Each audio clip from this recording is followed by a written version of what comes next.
Hello, everybody. I felt like I needed to do a highly saturated video.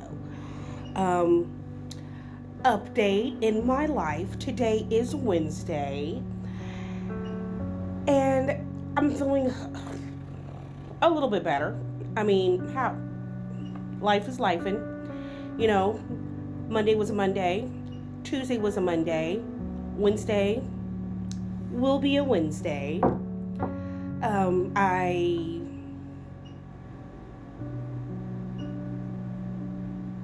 let's see. Unpacking this. Sometimes it feels like this is my therapy. Just picking up the phone, speaking into an empty void, and then just letting it go for everyone to see. I don't know.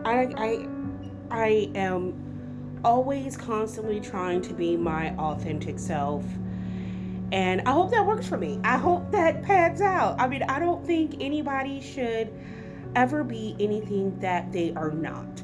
We live in a world of a lot of copy and paste, and I don't think it's worth it. I mean, yeah, everyone wants to fit in, but then again, everyone wants to be in an individual box. When I grew up, individuality wasn't frowned upon because everybody was in the discovery mode. Like the 80s, the 90s, dudes wore long hair. People called each other names now that would be considered a slur. Like people like stop acting gay, stop being retarded. And it wasn't taken literal like it is now, or even saying, man, she's fat. PHAT, not FAT. So it's just, I think I'm re entering the land of maybe a little bit of discovery, telling with my hair. But also in this oversaturated video, it is quite bright. And then I'm wearing a yellow, honestly, the yellow really isn't, well, it's kind of yeah, it is brighter because it's like what is that, marigold yellow or something like that. But besides the point, how are y'all doing? I'm the kind of person that when I feel overwhelmed, I need to go and keep going. Like I think yesterday was the first time I just really sat and I talked to friends and we sat in our emotions. In my growing up, I don't believe I was taught how to process emotions, because now my daughter, when she comes crying, or her whole life, when she would cry, I would be awkward. And especially as she became more of an adult and she got more in contact with her feelings, I never stifled her from being able to express herself emotionally because I was somewhat emotionally stunted. But I know myself. So I think that's why I can say, hey, I don't know how to handle this, but we'll get through this together. In the emotional sense of it, like if you need to cry, just get it out. I, on the other hand, if I cry, it is big, especially if I cry in front of other people. It is really big. And other people are like, well, I can just cry to cry. But I was in a household where there wasn't a range of emotions. That's why I know I have a hard time processing emotions. It was either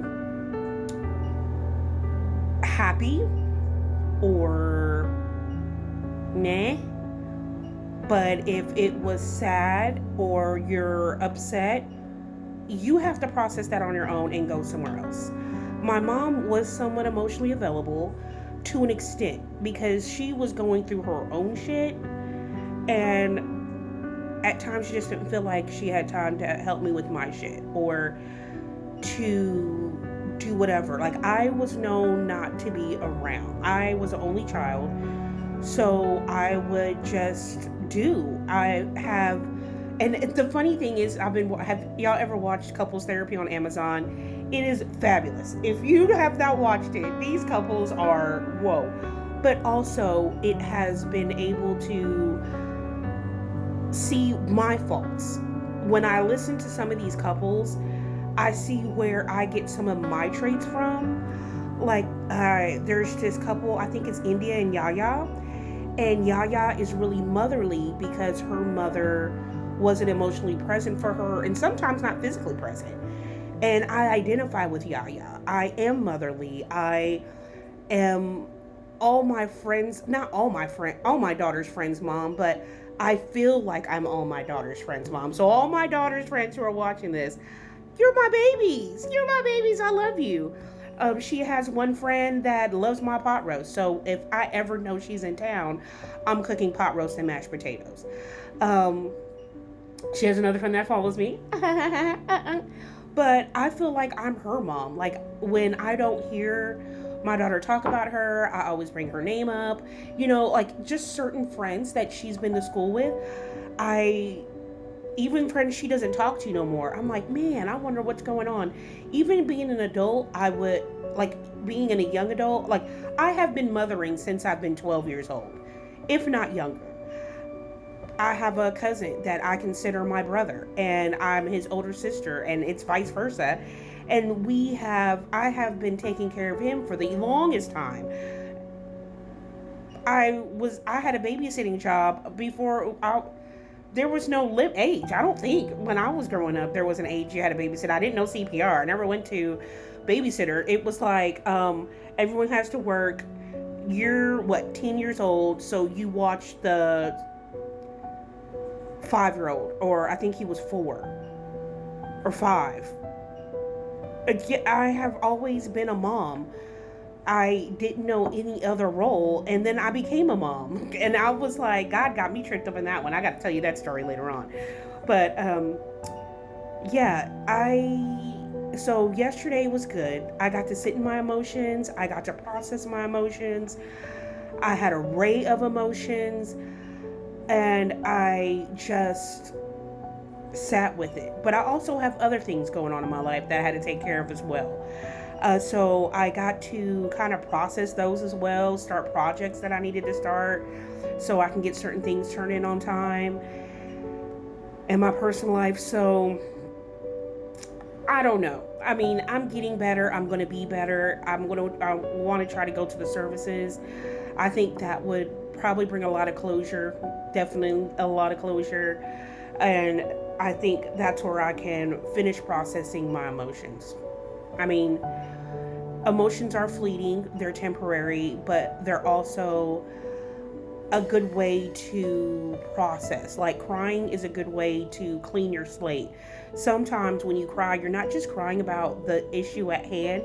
You could honestly be crying about things that happened 2, 3, 4 years ago that you just never let go. And it feels like when you cry, you honestly let go. At first, I was like, oh, crying's for the weak.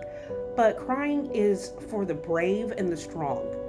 And the people who are emotionally brave and strong, and the people who are emotionally can let go to a certain subject or a certain thing that's hurting them because their body's able to process it and release it and cleanse it from you.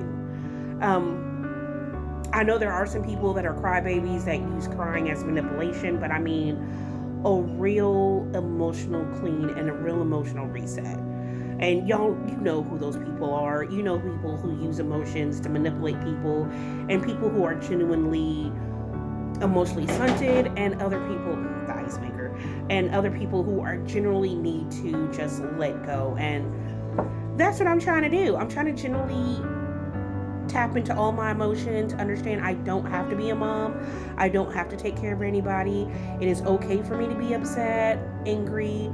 I'm also a Southern woman. I was raised in Texas, so I was raised in Texas by my grandmother, who was from Mobile, Alabama, who is a traditional Southern woman who, if you have upset, angry, and mad, you don't show that in public. You just stuff that down in your apron, eat that, go home, sit in your kitchen, bake and cry. You know what I mean? Or bake and get upset, or you just cook it out. Like, that's kind of ways that I'm trying to break those chains of emotions.